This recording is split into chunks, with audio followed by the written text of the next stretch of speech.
मेघनाथ जिसे अपनी विजय समझ रहा था लक्ष्मण जी को बेहोश करके, वो मेघनाथ की विजय नहीं थी।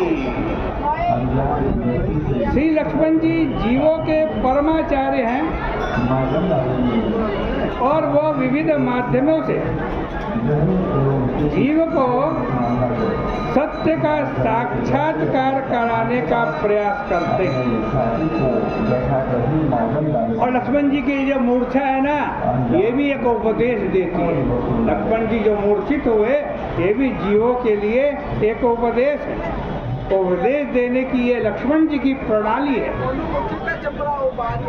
मेघनाथ लक्ष्मण को विनष्ट करने का प्रयास करता है और असफल होने पर उन्हें उठाने की चेष्टा करता है। श्री लक्ष्मण शेष के रूप में क्या है, इस सारी दुनिया का आधार है। आप जानते हो ये पूरी पृथ्वी पारी दुनिया कहाँ टिकी हुई है? शेषनाग के फण पर। अब विजय के लिए आधार को विनष्ट करने का प्रयास कितना अविवेकपूर्ण है।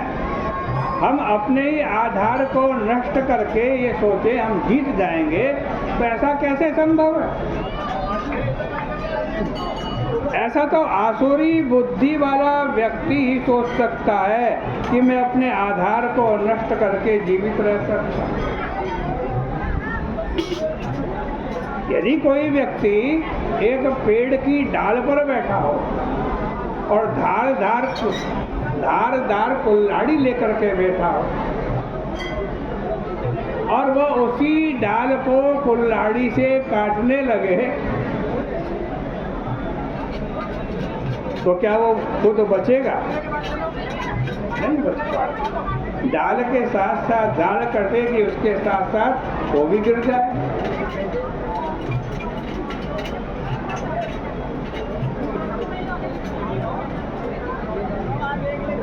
ये तो केवल आत्महत्या करने का प्रयास है अपने आधार पर।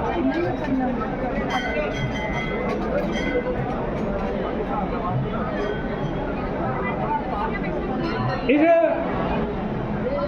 प्रयास की सफलता में उसका ही विनाश छिपा हुआ,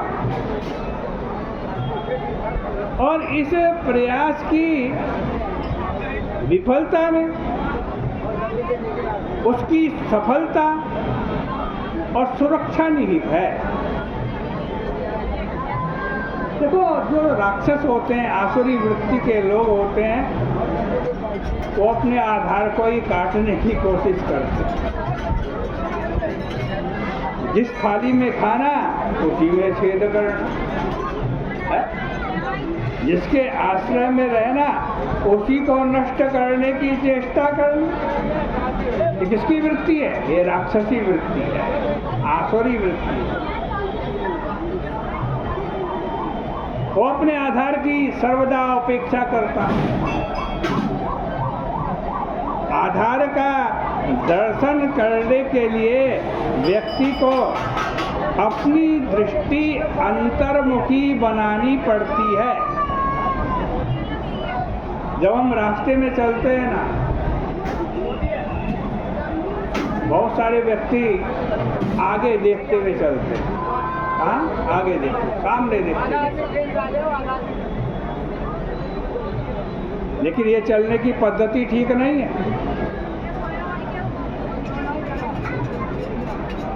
इससे व्यक्ति ठोकर खाकर के गिर जाने की उसकी संभावना रहती है।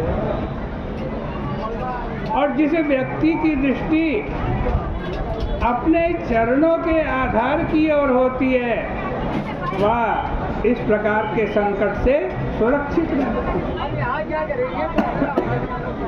जब दृष्टि से अभिमान का अभाव होता है, तभी व्यक्ति की आंखें अपने आधार को पहचानती हैं। किंतु आसुरी दृष्टि आधार की ओर नहीं जाती। मेघनाथ की दृष्टि को आधार की ओर आकृष्ट करने के लिए ही ये लक्ष्मण जी की मूर्छा लीला संपन्न हुई और उन्हें उठाने का प्रलोभन मेघनाथ रोक नहीं पाया। जब तक आधार में हम चैतन्यता की अनुभूति जब तक आधार में चैतन्यता की अनुभूति थी मेघनाथ को, लक्ष्मण जी चैतन्य थे, मूर्छित नहीं थे, तब तक मेघनाथ का साहस उनके सामने जाने का नहीं हुआ। किंतु मूर्छित अनुभव करते ही वो निर्भय होकर के लक्ष्मण जी के समीप में चला गया। यह भी उसकी आसुरी वृत्ति का परिचायक। आधार की ओर दृष्टि जाना ही महत्वपूर्ण नहीं है। पहला महत्वपूर्ण प्रश्न यह है कि आधार को आधार के रूप में पहचान लिया गया है कि नहीं। और दूसरा महत्वपूर्ण प्रश्न यह है कि आधार जड़ के रूप में स्वीकार किया गया है अथवा चेतन के रूप में स्वीकार किया है। आधार को जड़ के रूप में स्वीकार करना भौतिकवादी दृष्टि है, किंतु आध्यात्मिक दृष्टि न केवल आधार को ही महत्व प्रदान करती है, अपितु उसकी मान्यता यह है कि आधार जड़ नहीं है, आधार साक्षात चैतन्य है। उसे जड़ की भांति अपनी इच्छा के अनुसार संचालित नहीं किया जा सकता। यदि मेघनाथ की दृष्टि प्रवृत्त होती तो उसे लक्ष्मण के रूप में चैतन्य आधार तत्व का दर्शन होता और तब वह यह समझ लेता कि लक्ष्मण के विरुद्ध उसका जो संघर्ष है वो आत्मघात को छोड़ करके और कुछ नहीं है। पूर्ण साक्षात्कार का पूर्ण सत्य का साक्षात्कार करने के लिए क्या होता है? हनुमान जी के द्वारा उन अनंत भगवान को उठाकर ले जाने के प्रसंग का वर्णन किया गया है। मेघनाथ से तो नहीं उठे, 100 करोड़ योद्धाओं से भी लक्ष्मण जी नहीं उठे, लेकिन हनुमान जी ने सरलता से उन्हें उठा।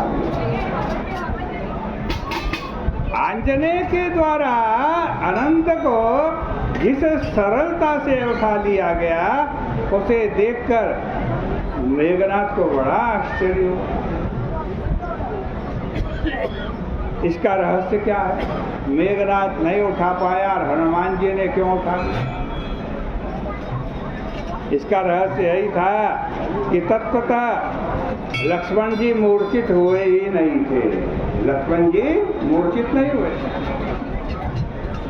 चैतन्य हाँ जड़ जैसा प्रतीत हो रहा था। वह यदि मूर्छा को स्वीकार करता है जड़, तो वह भी अभिनय मात्र था। लक्ष्मण जी का केवल अभिनय था मूर्छित होने का, मूर्छित नहीं हुए। और हनुमान जी के द्वारा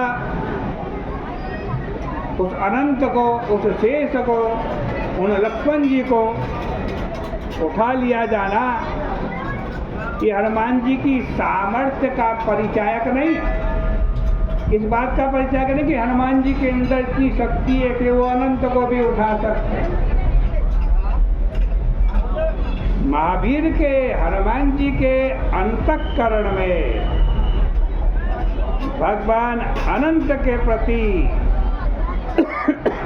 स्नेह और श्रद्धा की प्रगाढ़ भावना विद्यमान है। किनके हृदय में? हनुमान जी के हृदय में। उनकी इस स्नेह भावना से प्रसन्न होकर ही अनंत भगवान उनकी गोदी में उठ जाते हैं। मानस में वहाँ यह केवल संकेत के रूप में विद्यमान है। वाल्मीकि रामायण में बड़े ही स्पष्ट शब्दों में इस तथ्य का स्पष्टीकरण किया गया है। वाल्मीकि रामायण में कहा गया है कि वायु सोनो पृथ्वीना भक्त्या परमया च शत्रूणां प्रकम्योऽपि न दत्त्वा मगमत्कपेः सुहृत्तेन भक्त्या, जो उनके अंदर हनुमान जी के हृदय में जो लक्ष्मण जी के प्रति सुहृत्व का भाव है, सुहृत्व माने आज भाईचारे का भाव है, भक्ति का भाव है, उसके कारण लक्ष्मण जी उठ गए। यद्यपि लक्ष्मण जी को शत्रु रावण आज कहते हैं, मेघनाथ, रावण का बेटा मेघनाथ तिल भर भी नहीं डुला सका, तथापि हनुमान जी के सौहार्द और अपने में भक्ति का विचार करके हनुमान जी के लिए लक्ष्मण जी हल्के हो गए। इस प्रसंग को आधार तत्व के विश्लेषण के रूप में प्रस्तुत किया जा सकता है। व्यक्ति पृथ्वी पर स्थित है, अतः आधार के रूप में उसे पृथ्वी ही का दर्शन होता है। लेकिन इस पृथ्वी का आधार कौन? न दिखाई देने वाले इस आधार को ही पुराणों में शेष के रूप में स्मरण किया गया है। यह अनंत शेष काल तत्व के प्रतीक। इस तरह व्यक्ति जहाँ देश पर आधारित है, जहाँ दिक् तत्व काल की सत्ता में स्थित है, पर यह काल तत्व भी तो ईश्वर में स्थित है। मेघनाथ देश पर स्थित होकर काल को उठाने का प्रयास करता है, यही उसके अविवेक की पराकाष्ठा है। हनुमान जी प्रभु के आश्रय से ही काल तत्व को गोदी में उठा लेने में समर्थ हो जाते हैं। इस तरह यह प्रसंग अनेक दार्शनिक तथ्यों का उद्घाटन करने वाला है। आज की चर्चा का यही विराम करते हैं। कल को अगली चौपाई के बारे में आपसे चर्चा होगी। बोले सियापति रामचंद्र भगवान की जय।